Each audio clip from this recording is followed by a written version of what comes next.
Jose. Na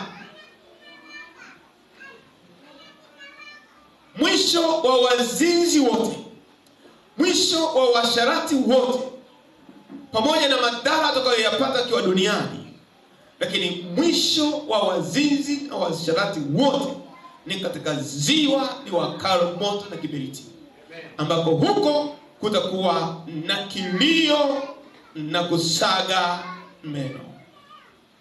Amen. Amen. Amen. Na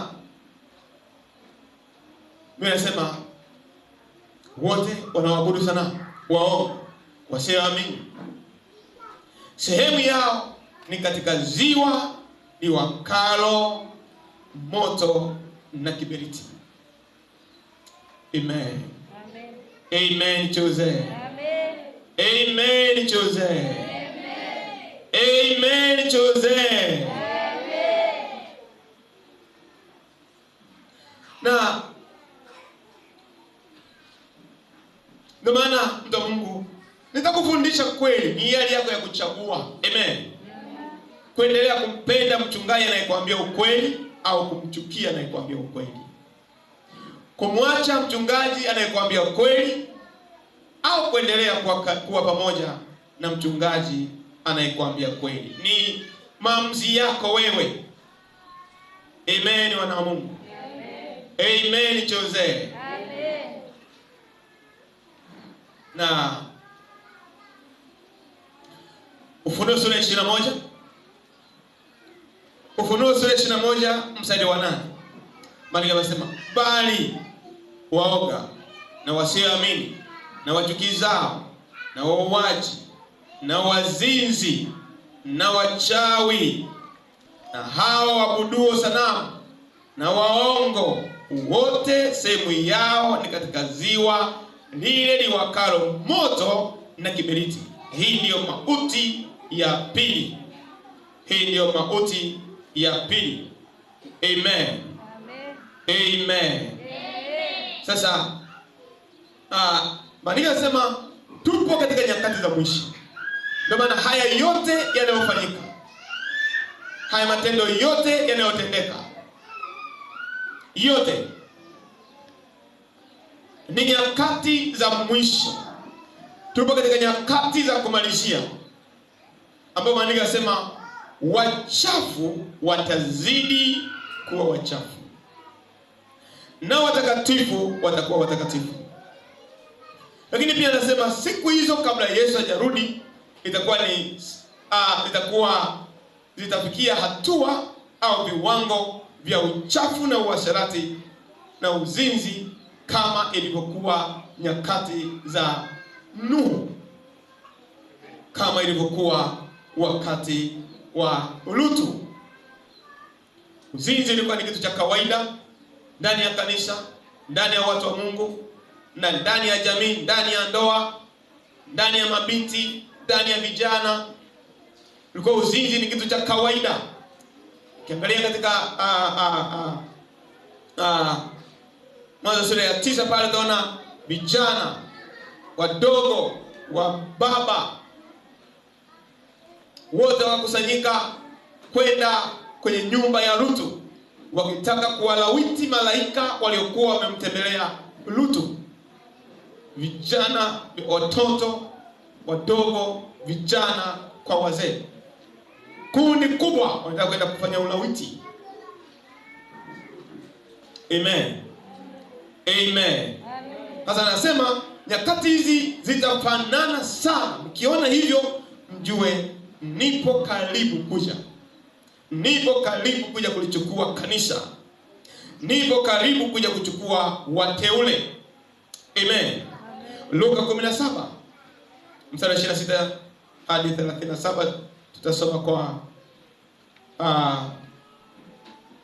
pale tutakapoishia, sio lazima tumalize. Luka sura ya 17 mstari 26.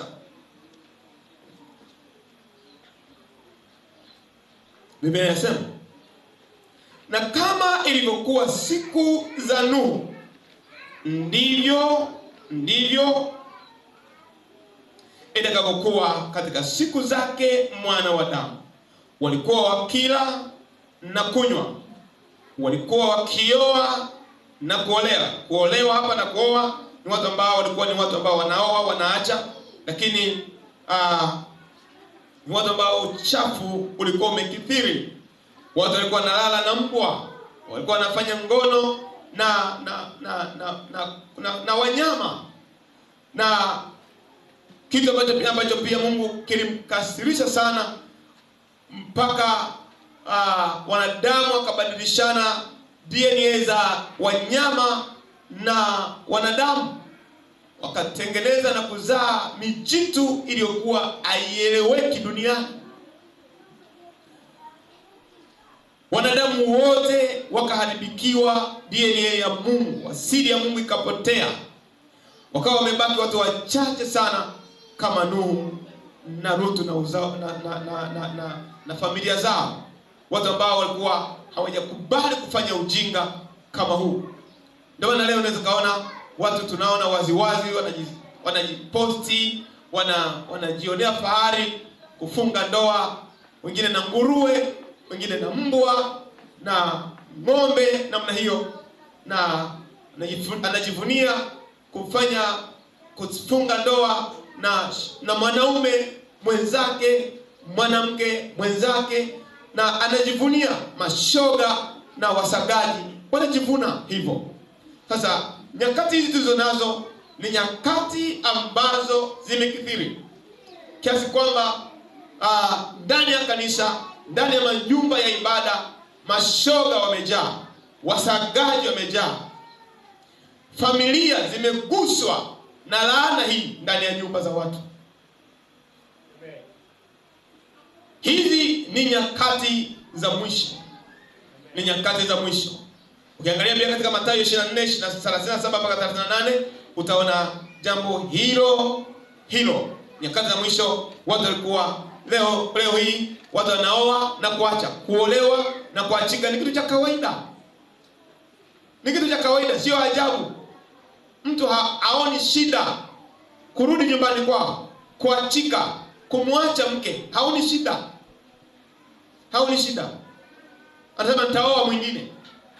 Kuna wengine anashangaa maisha yake yote ni ya kuolewa na kuachika, kuolewa na kuachika, kuoa na kuacha, kuoa na kuacha, kuoa na kuacha, kuoa na kuacha, kuoa na kuacha, kuoa na kuacha. Mwisho ndio anashangaa amefika umri wa uzee, hana pa kushika. Yuko peke yake, kwa sababu kila mwanamke anayezaa naye anaenda na watoto. Kila anayezaa naye anaondoka na watoto. Anashangaa amefika umri wa kuhitaji msaada, yuko peke yake. Mungu atusaidie kujua tuko katika nyakati za mwisho, na kama tuko katika nyakati za mwisho, basi tuchukue tahadhari katika jina la Yesu. Amen.